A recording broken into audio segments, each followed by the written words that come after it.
Today makes it exactly 1 year that I got news that I was going to be laid off from my dream company. I'd always wanted to work for this company 5 years before I even started working for them. So at the point when I got an offer to join them, I was really excited. It was one of the best days of my life, honestly. 1 year later, I got news that I was going to be laid off. So why am I making this video? It's a quite difficult video to make, but I've wanted to make it for a while just because there's so much that I learned from this experience that I want to share with everyone. I would also like to point out that this video, you might hear some bleeps because I might have said some things that I shouldn't say. And it's going to be like a raw and unfiltered video, unlike my other videos, just because I just want to share what's on my mind. So please, I hope you can follow my train of thoughts as I go along. So what am I going to be talking about? Basically, I'm going to be talking about how the entire thing happened, how I felt when it happened, how I was able to also bounce back from it, and some of the lessons that I learned along the way. So how did it happen? We all got a Slack message of an all hands event, and from the tone of voice in the email or the Slack message for the event, I could already tell that something was going on. But I was a bit rest assured because weeks to that period, we've gotten information that, hey, we won't be having any kind of layoffs. We have enough money in the bank, even though all the tech giants across Europe and the world were having mass layoffs. So that sort of eased my mind. But as soon as the all hands started, 5 minutes into it, I could already tell where this was going. And immediately I started to scramble around to look for my work and started to put things together because I haven't been documenting it. Luckily for everyone that was involved or everyone that was affected by this, it wasn't an immediate layoff. We were told that roles were going to be redundant and there's a chance that people within that role were going to be laid off. So one of the roles that was going to be redundant was the product design unit. So it was more about, okay, in the next couple of weeks, there's a chance that you might not have your job anymore. Half of my team will most likely be downsized. So my chances were really slim, mainly because I just joined the company. I've spent about 11 months or about a year. So I sort of felt like I haven't, had the time to prove myself enough for me not to be affected by the layoff. So I was already close-minded. I was already preparing for the next thing. And what I did when I got the news was just to open the fridge, get the bowl of ice cream from the fridge, and I just started licking it. I didn't like ice cream, but I just started to lick it because I just wanted to indulge. Next thing I did was to order some Indian food from my favorite Indian restaurant, and I was just eating throughout that day because the reality hasn't set in quite yet. So the next day, it started to sort of become reality, and I started to say, oh man, I need to start, trying to apply for other jobs. So I got back on the job market. It took me about 3 weeks before I was able to get another interview, and I started interviewing again. And then I went through an interview process and I got an offer from where I work currently, which is Monzo. And during the offer period as well, I was very desperate, but I was still trying to make sure that I negotiated properly so that my desperacy does not show. But I was really desperate. Luckily for me, I still got an offer from a company that I've always admired as well. And, that was a really good one for me. So yeah, let me just go quickly into some of the lessons that I picked from this and how you could prepare for events like this, or if you're in an event like this, how you could sort of pull yourself out of it. The first thing that I wanted to talk about is for you to understand that it is not you. It is them. When I got this news, I was so devastated. I felt like my work just wasn't good enough. So I shut myself down a lot. And this is going to happen to almost anybody. You're going to feel like you should have done better. Maybe your work just wasn't good enough. Maybe you just didn't try hard enough. But that's not the truth. The truth is that most times when companies lay off, it is because they've made wrong hiring decisions prior to that time, or sometimes it comes from pressure from the board or from the shareholders of the company, or sometimes it's even a way to posture to the shareholders of the company that they are trying to make sure that they save costs. So it's really not about you. So there's a chance that this must have been what happened within that period. So instead of putting yourself down and feeling like you are not as good as you think you are, think about it more as the company has made a bad decision and then you're the one that is suffering the consequences of that bad decision. However, some of the things that you could do to sort of get off this list, especially when you join a company new, because most times when you join a new company and then there's a layoff after about a year or 6 months after you join that company, the chances are that people that came in last might be the first people to go. So it's very important for you to establish yourself when you join a new company. Always make sure that you find a way to start adding value as soon as you join. That's why it's important to focus on your first 90 days and see how you can immediately start adding value to the company. That is something that I think that I could have done differently. The outcomes might have been the same. I might still have gotten laid off, but I feel like I should have been able to establish myself a lot more. And I worked on that immediately I joined the next company. That said, don't put yourself down. Don't feel like you were not good enough. That was why you were laid off. It's very important for you to be confident in that period, because you need that confidence to be able to approach the next job that you're going to apply for. The next big lesson I learned from this is that job security is a myth. When I was growing up, I always had it from my parents, or even like older people around you. You would always share that, hey, this is the kind of job that you should do. You should be a medical doctor. You should be an accountant. You should be an architect. I studied architecture. And the major reasons for some of these things or being steered in this direction is because you feel like those jobs are secure, right? You feel like they are really good jobs that could give you security. But the truth about it is that there's no job security anywhere. The only job that is secure is the job that you create for yourself, because nobody can fire you from a job that you create for yourself. This is why you have to make sure that you're building something outside your 9 to 5.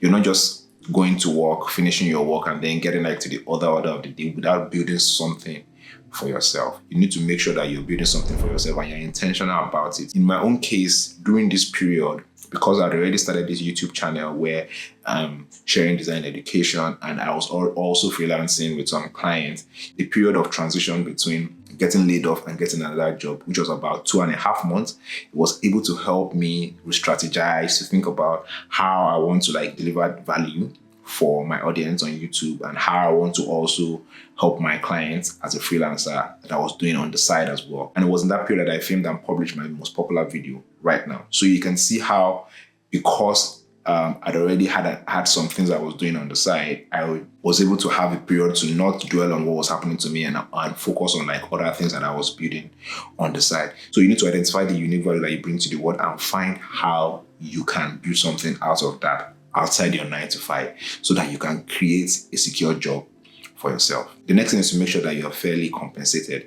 A lot of employers might try to rush you into signing some kind of redundancy agreement or some kind of thing. I was lucky because the company I was working for had a really good compensation structure for this kind of scenario, right?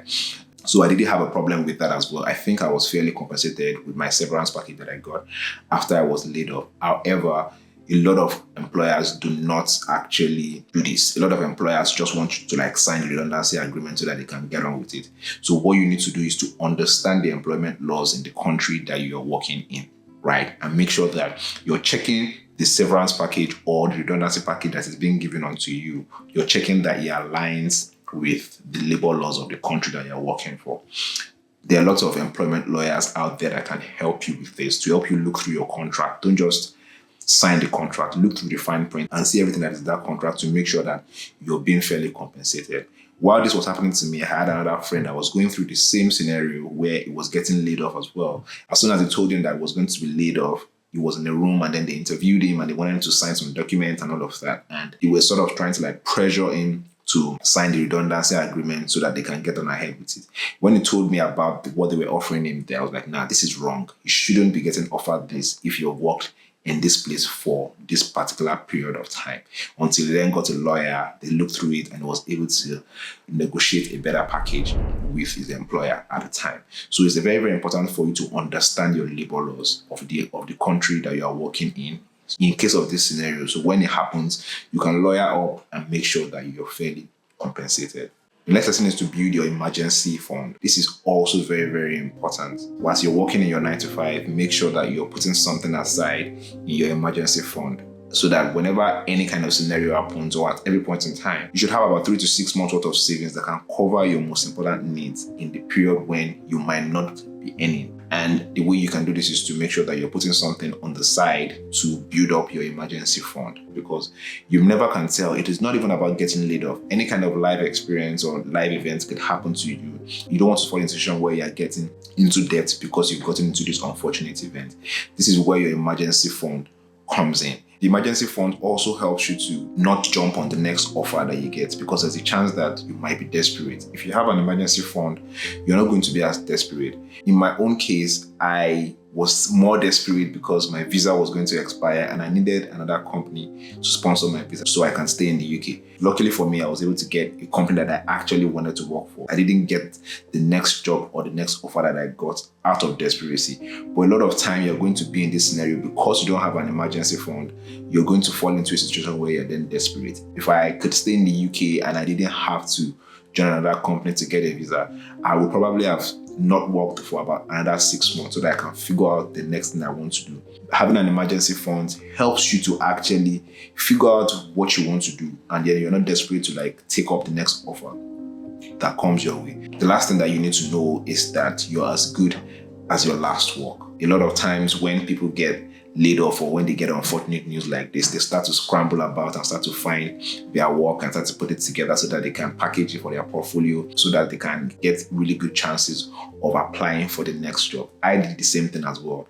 But because the company provided a really good time period between me knowing that I might be laid off and then me actually getting laid off, I was able to actually put my house in order and start to put my portfolio together during this period.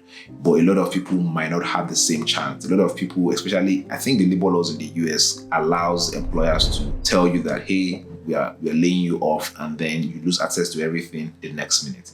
If this happens to you, then you're not going to be able to have access to like your recent work. It means that you're probably going to be showing works that is like 2 years old, which doesn't define how good you are or how much you have improved as a designer. And then you don't want to be reaching out to your colleagues to start scrapping out all your works together.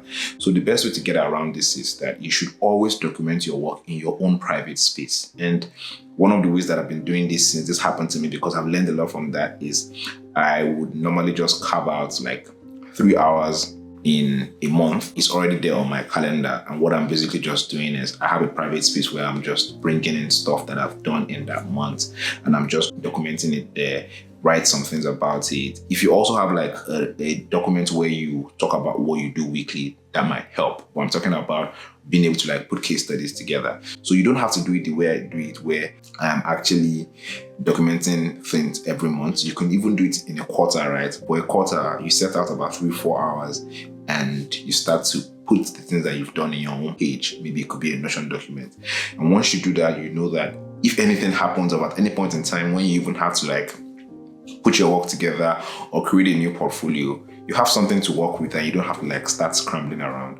This is very, very important. Always keep it in mind that you're as good as your last work, and you should always be prepared for unfortunate events like this. I'll see you in the next video.